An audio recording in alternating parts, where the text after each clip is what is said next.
Hello guys, আমি আবারও চলে এসেছি তোমাদের সবার প্রিয় কন্টেন্ট ক্রিয়েটার। আজকে আমি তোমাদের সাথে শেয়ার করবো get ready with me. So আজকে ছিল আমার একটা ইনভিটেশন রাইস সেরেমনি।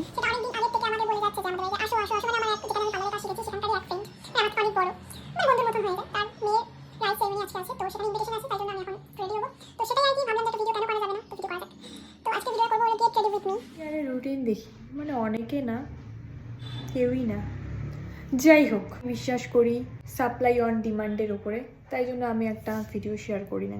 সবার ফার্স্ট তোমরা আমাদের যে কোনো একটা ফেস ওয়াশ দিয়ে মুখটা ধুয়ে নেবে, ঘষে ঘষে ধুয়ে নেবে, দেন তারপরে চুলটাকে ভালো মতন সরিয়ে নেবে। আমি এখন করতে পারছি না কারণ আমার চুলটাকে হালকা করে কার্ল করেছি, নষ্ট হয়ে যাবে।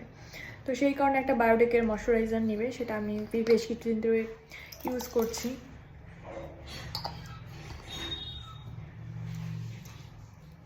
একটু ঘষে নেবে।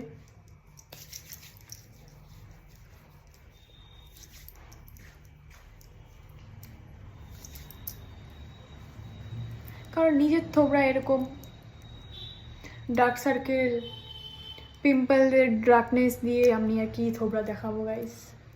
নিজের থোবরাই ভালো না, আর তোমাদের আর কি সাজেশন দিব যে এইরকম করলে থোবরা ভালো হবে।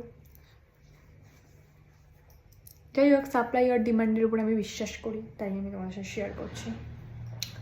দিন দিন কনফিডেন্স লেভেলটা একটু বেশি বেড়ে যাচ্ছে, ওই আর কি। এর মধ্যে সানস্ক্রিন ভুলো না। আমার এই 21 বছর বয়সে আমি 21-এরও বেশি সানস্ক্রিন ইউজ করেছি, কিন্তু আমার একটাও ভালো লাগেনি। একটা সানস্ক্রিন দিয়ে দিবে। যাই হোক, এটাও শেষ হয়ে গেছে, টাকা পয়সা নাই।